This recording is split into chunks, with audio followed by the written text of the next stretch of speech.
오늘도 하나님 은혜 가운데 살아가는 축복의 날 삼으시기를 우리 주님의 이름으로 축복합니다. 어제 잠깐 말씀드린 대로 고린도 후서 전체가 사도 바울이 고린도 교회를 향해서 자기가 왜 사도가 되었는지, 어떤 사도인지 변증하는 그런 내용이라면 그 절정이 이제 11장에 와서 이루게 되고, 그 중에서도 여기 12장 바울이 자기 변증 중에 하이라이트다, 그렇게 말씀드릴 수 있겠습니다. 1절부터 10절 중심으로 좀 말씀을 드리려고 하는데, 왜 하이라이트라고 제가 표현을 했냐면, 사도 바울이 그리스도를 만난 이후에 얼마나 신비한 체험들을 했는지 이야기를 하지요. 2절에 우리가 잘 아는 대로 바울이 이 편지를 쓰는 것을 기점으로 해서 보았을 때 약 14년 전에 자기가 셋째 하늘에, 우리가 보통 3층천 이런 말을 하는데 바로 이걸 말하는 겁니다. 사도 바울이 셋째 하늘에 이끌려 갔다 그래서요. 근데 그게 자기인지 누군지 하나님만 아신다는 거예요. 그 정도로 아주 신비한 체험이었어요.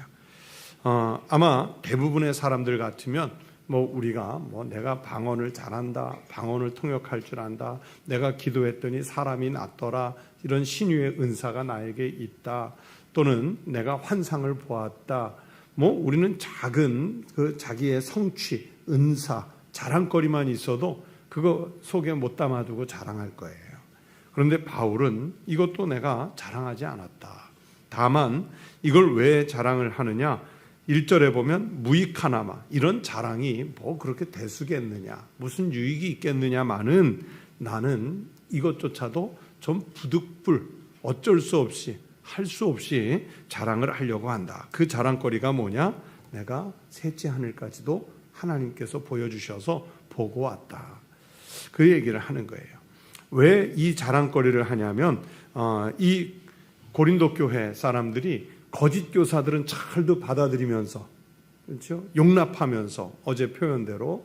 그런데 정작 주의 일꾼인, 사도로 부름받은 목회자, 자기네들의 교회를 목회했던 바울에 대해서는 진짜 예수님을 만난 게 맞느냐, 누구로부터 사도직을 임명받았느냐, 우리와 진짜 관계를 맺고 있는 사람 맞느냐, 여러 가지로 이야기를 하는 거예요. 그러면서도 거짓 교사들이 미혹해서 고린도 교회 안에 들어온 것은 받아들였단 말이에요. 그런 거짓 교사들이 들어와서 은사 자랑한다고요. 자기네들의 그 어떤 가진 특별한 능력들을 자랑하는 거예요. 그래서 바울이 이런 거짓 교사들의 미혹을 원천 봉쇄하고 바울이 자랑을 통해서 드러내려고 한 것은 무엇이었냐면 오직 하나님의 영광이었습니다. 하나님 영광을 위해서 내가 이걸 한다, 이거예요. 그래서 바울은 어떤 이런 신비한 체험을 한 것보다 더 중요한 것은 어제 11장에서도 했던 말씀과 똑같은 말씀인데, 여기 5절 말씀을 보세요. 내가 이런 사람을 위하여 자랑하겠으나 나를 위하여는 뭘 자랑해요? 약한 것들 외에 자랑하지 않는다 그랬어요. 그러니까 약한 것만 자랑해요.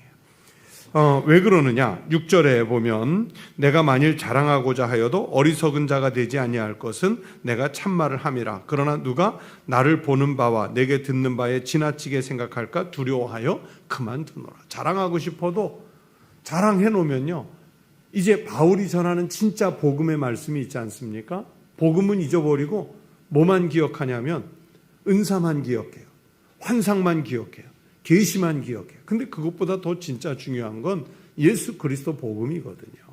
이게 아니라, 본질이 아니라 이 본질을 추구하다가 생기는 그냥 곁다리, 은사도 곁다리고요, 환상도 계시도 다 곁다리란 말이에요. 근데 그거에 이렇게 지나치게 함몰돼가는 그것 때문에 염려를 한다는 거예요. 우리가 목회자들이 그런 얘기를 해요. 설교를 이렇게 하고 나면 설교 중에 복음을, 하나님 말씀을 설명하기 위해서 가끔 예화를 쓰지 않습니까? 예화를 저희가 설교학에서는 뭐라 그러냐면 설교의 창문이라 그래요. 그러니까 설교가 어떤 내용인지 들여다볼 수 있도록 돕기 위해서 그냥 창문을 내준 거지, 그런데 집의 본질은 창문이 아니잖아요. 그 방 안이잖아요. 근데 성도들은 예배 끝나고 가면서 하나님의 말씀, 복음을 기억하는 게 뭘 기억해요? 아유, 그때 목사님이 뭐 재밌는 예화 얘기해 줬는데, 예화만 기억을 해요. 예화만. 사도 바울이 은사 자랑을 했다면 사람들은 바울이 그의 입에서 전하는 하나님의 말씀, 예수 그리스도의 복음을 기억하는 게 아니라 은사, 신비한 체험, 이것만 기억할까 봐 그래서 하지 않는 거예요. 그래서 하지 않는, 오직 그런 것에 마음을 뺏길까 봐 이제 사도 바울은 그러면 하나님 영광 가리니까 하나님 영광을 위해서 내가 자랑하지 않는다. 그나마 지금 이 이야기도 왜 자랑하느냐? 부득불, 어쩔 수 없이, 할 수 없이 자랑을 한다. 그 얘기를 하는 거예요. 그런데 사도 바울 개인으로 볼 때는 이제 신앙에 있어서 아주 탁월한 경지에 이른 사람 아닙니까? 고린도 교회 성도들아, 당신들이 방언 말할 줄 아느냐? 나는 내가 당신들보다 방언을 더 잘할 말하는 것을 내가 다행으로 여긴다. 당신들이 환상 봤다고 하느냐? 나는 삼층천 갔다 왔다. 이런 이야기를 하는 거예요. 바울이 그런 것으로 인해서 자기가 너무 교만해질까봐, 자만해질까봐 7절부터 10절에 보면 뭐라고 그래요? 7절에 여러 계시를 받은 것이 지극히 크므로 너무 자만하지 않게 하려고 하나님이 바울에게 뭘 주셨어요? 육체의 가시를 주셨다. 내가 탁월한 환상도 보고 은사도 있지만 그것 때문에 자만하지 않게 하려고 나에게 육체의 가시를 주셔서 나의 그런 성정들을 억제시키셨다. 그 이야기를 하는 거예요. 바울과 비슷한 경험을 한 믿음의 선진들이 있습니다. 우리가 제 설교 중에 가끔 등장하는 초대교회 시대 때 그 교부이셨던 터툴리안 같은 경우는 늘 그 심한 두통 그리고 귀앓이 이것 때문에 너무 힘들어했어요. 그런데 이 터툴리안은 오히려 하나님이 자기를 겸손하게 하려고 나에게 이런 극심한 두통과 귀앓이를 주셨다. 그런 이야기를 해요. 종교개혁자 루터는 자기도 모르게 마음속에서 끊임없이 일어나는 정욕과 늘 싸웠다 그랬어요. 그 정욕이 일어나는 것 때문에 하나님 앞에 기도하게 됐고 오히려 겸손해졌다 고백했어요. 그건 부끄럽잖아요. 남자가, 목회자가 무슨 정욕이 일어나는 게 무슨 자랑거리겠어요. 그런데 하나님이 자기를 오히려 누르는 수단으로 쓰기 위해서 기도하게 하시려고 그 마음을 일으켰다. 부끄러운 그 이야기까지 하는 거예요. 크리스토스톰은 자기의 신체적 고통을 하나님이 주셨다고 그랬는데 얼마나 많은 질병을 가졌는지 정확히는 나오지 않았지만 간질인지 안질인지 뭔가 질병을 가지고 있었어요. 말라리아, 열병을 앓았던 기록이 있어요. 그런데 그런 것들을 오히려 하나님이 나로 하여금 교만하지 않게 하려고 주셨던 육체의 가시다. 그런데 사도 바울이 동일한 고백을 하죠. 사도 바울이 고백을 하는 거예요. 하나님이 나의 이런 그 상태를 자만하지 않게 하시려고 내 몸에 육체의 가시를 주셨다. 뭔지는 몰라요.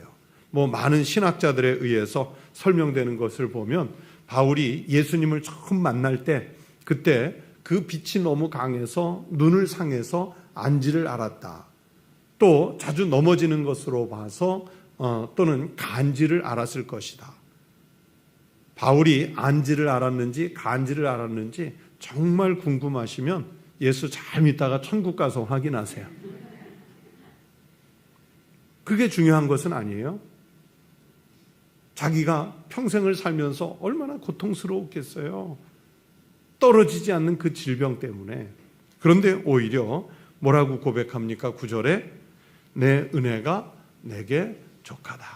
하나님께서 오히려 그 질병을 넘어서는 은혜를 주셨단 말이에요. 그래서 바울이 여기 12장에서 말씀하려는 것은 어떤 다른 특별한 은사, 환상, 계시, 은혜보다 오늘 내가 누리는, 지금 내가 가지고 있는 이 상태, 오늘 내가 누리는 그 하나님 은혜에 감사하는 믿음을 가지자는 거예요. 감사하는 믿음을 가져. 고린도 교회 교인들에게도 그 이야기를 하는 거예요.